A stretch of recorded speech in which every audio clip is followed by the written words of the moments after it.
Agora vamos mudar de assunto. É que o Rally da Safra vai a campo em sua 20ª edição para avaliar lavouras de soja e milho que pela terceira safra consecutiva se desenvolvem sob influência do Laninha. E como a gente tem acompanhado aqui ao longo dos meses, os efeitos têm sido sentidos principalmente ali pelos agricultores do sul do país. Bem, para falar mais sobre essa edição do Rally, eu convido agora para uma conversa ao vivo André De Bastiani, que é o coordenador do Rally da Safra. Oi, André, seja muito bem-vindo aqui ao nosso canal.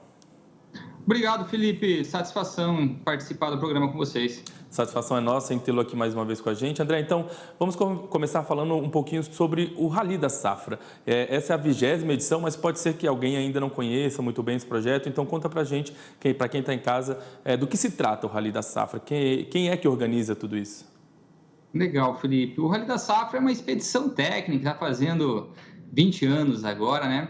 No qual a gente se propõe a ir a campo, coletar dados e transformar esses dados em informação e conteúdo relevante para toda a comunidade agro, né? E para isso a gente coloca as nossas equipes para rodarem o Brasil inteiro.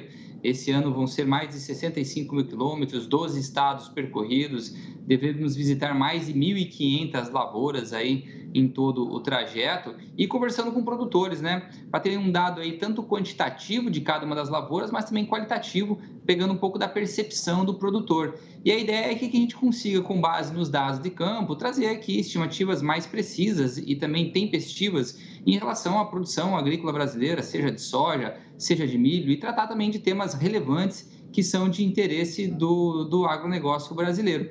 Quem realiza é a Agroconsult, empresa de consultoria em mercados agrícolas, que já atua aqui no setor há um bom tempo. Muito bem. Nas últimas edições, então, como eu comentei ali na abertura da nossa conversa, já foi possível perceber uma influência direta do Laninha nessas lavouras. E essa deve ser uma tendência ainda para essa safra, André? Essa é uma safra que se desenvolve sobre efeito do Laninha, né? E a gente sabe que o Laninha ele acaba trazendo aí chuvas mais irregulares e até mesmo menos volume. A gente fala do sul do Brasil. Então, se a gente tirar como exemplo, o estado do Rio Grande do Sul seria talvez o mais afetado esse ano em função do Laninha. Mas há de se dizer que os efeitos do Laninha em relação à queda de produtividade nesta safra são menores do que a gente observou na safra passada. Eu lembro que na safra passada, na 19ª edição do Rally, e quando estava começando essa etapa de campo, justamente nesse momento, a gente já vinha aqui a público trazer que existia uma quebra de produção já bastante consolidada, uma grande quebra de produção em função dos efeitos do Laninha. Essa semana a gente fez a divulgação, né, pré-Rally do Rally da Safra 2023, a 20ª edição, e a gente não traz aí uma grande quebra de produção. Tanto que quando se olha, por exemplo, os dados do Rio Grande do Sul, que na safra passada tiveram aí, Rio Grande do Sul com uma média de produtividade em torno de 27 sacos por hectare, a gente está trazendo uma estimativa de 51,5 sacos por hectare para o estado. É abaixo do potencial de mais de 60 sacos que o estado tem condição de produzir? Mas sem dúvida é uma recuperação muito grande em relação à safra passada. Há de se dizer que esses são os dados que a gente já tem até agora, né? Porque ainda tem muita coisa para acontecer até o final da colheita, especialmente da colheita do sul do Brasil. Dentro das possibilidades, digamos assim, essa é uma boa notícia, então, para os agricultores, principalmente ali daquela região sul do país. Mas, então, apesar da influência do Laninha, essa safra da soja, por exemplo, deverá ser maior que a última? Sim, deverá ser maior e por duas razões, Felipe. Tanto pela questão de produtividade, né? A gente vê uma produtividade maior para essa safra. Só para você ter uma ideia, safra passada de soja para o Brasil, nós finalizamos com 51,8 sacos por hectare. Hoje nós estamos falando para essa safra algo em torno de 59 sacos por hectare de média Brasil, né? Então esse é o primeiro fator que existe uma recuperação em termos de produtividade. Mas a gente tem que lembrar também que, ano a ano, o Brasil vem incrementando a área de produção de soja. Essa safra, o Brasil deve produzir algo em torno de 43,2 milhões de hectares. É 1,6 milhão de hectares a mais do que a gente plantou na safra passada. Então, isso ajuda também a subir o potencial produtivo.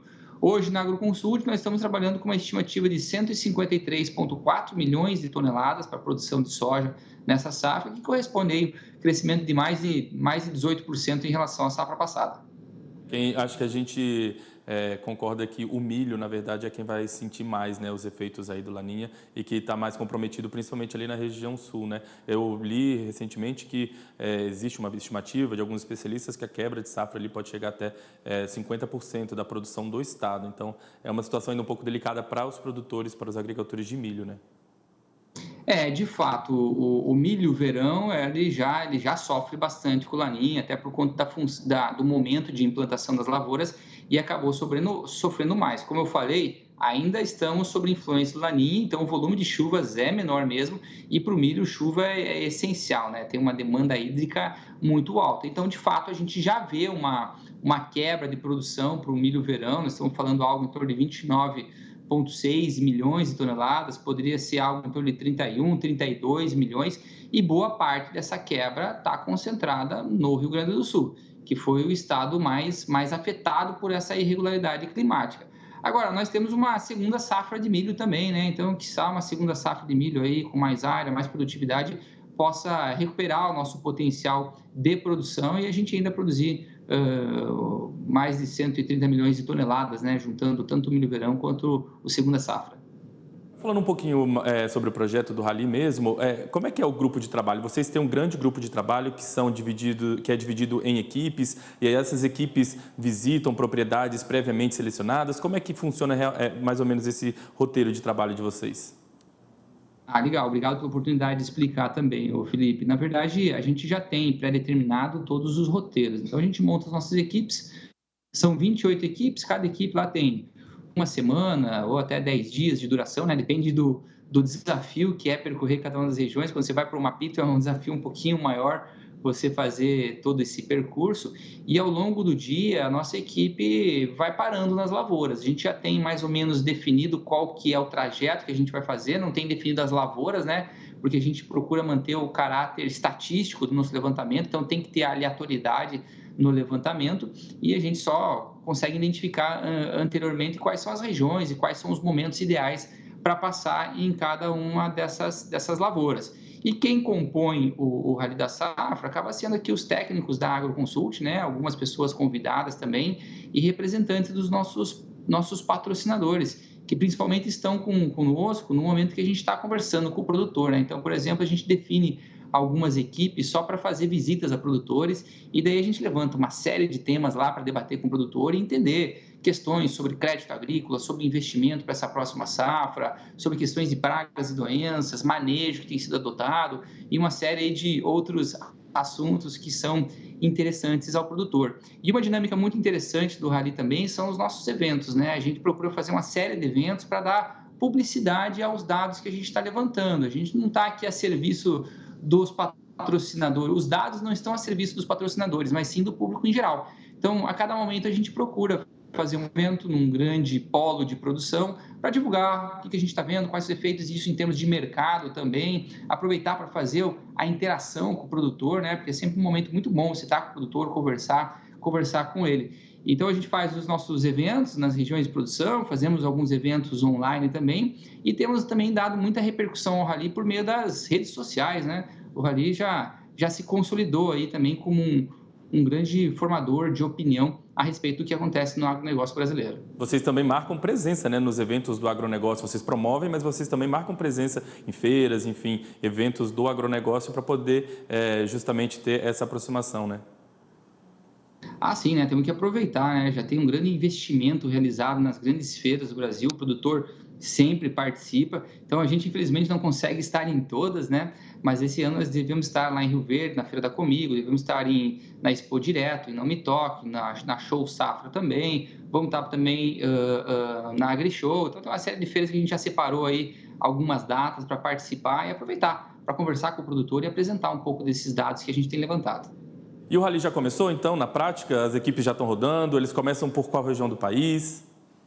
Rapaz, o Rally não para mais agora. A gente começou nessa segunda-feira, a gente sempre acompanha as equipes de campo, acompanha o calendário de colheita, né? Então, o Mato Grosso começa colhendo mais cedo, porque tem que fazer a implantação aí das lavouras de algodão, segunda safra, então é por lá que a gente começa o Rally. Então, essa semana nós já percorremos basicamente todo o médio norte do Mato Grosso, percorremos também com uma outra equipe o oeste do estado do Mato Grosso. Semana que vem vamos para o Paraná, fazer o oeste do Paraná, que inclusive é uma região que também está sofrendo um pouco aí com a irregularidade climática. Depois a gente tem outros trajetos no Mato Grosso, né? Tanto para ver o Vale do Araguaia, para ver a região sudeste, vamos fazer todo o sudoeste de Goiás, Minas, vamos entrar no Maranhão, Piauí, Tocantins, Bahia, vamos fazer a região centro e norte do estado do Paraná, vamos fazer o Rio Grande do Sul, Santa Catarina, ou seja, tem muito chão pela frente aí e a gente deve seguir nessa toada, levantando aí dados sobre as lavouras de soja até o final de março, quando praticamente a gente está chegando no terço final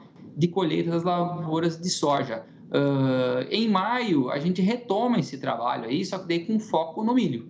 Daí a gente vai estar percorrendo de novo essas regiões aí, mas para conseguir entender um pouco mais de qual que é o desenvolvimento das lavouras de milho segunda safra. Então, pelo menos até junho, nós temos equipe no campo rodando, mas ao longo do ano inteiro, se vocês entrarem nas plataformas do Rally, vocês vão ver que vai ter sempre notícia atualizada aí também para compartilhar com vocês e muita informação de qualidade.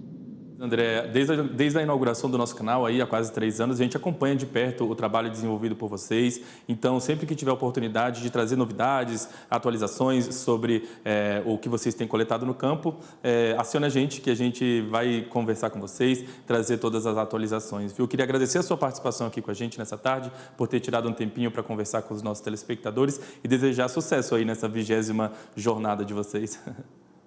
Obrigado, Felipe. Na verdade, vocês fazem parte do Rally também, porque, como eu falei, a gente tem que dar publicidade a todos esses dados para trabalhar em prol do agricultor, em prol da agricultura brasileira. Então, é muito bom ter vocês ao nosso lado e a gente vai estar sempre disponível. Vamos nos ver mais vezes ainda.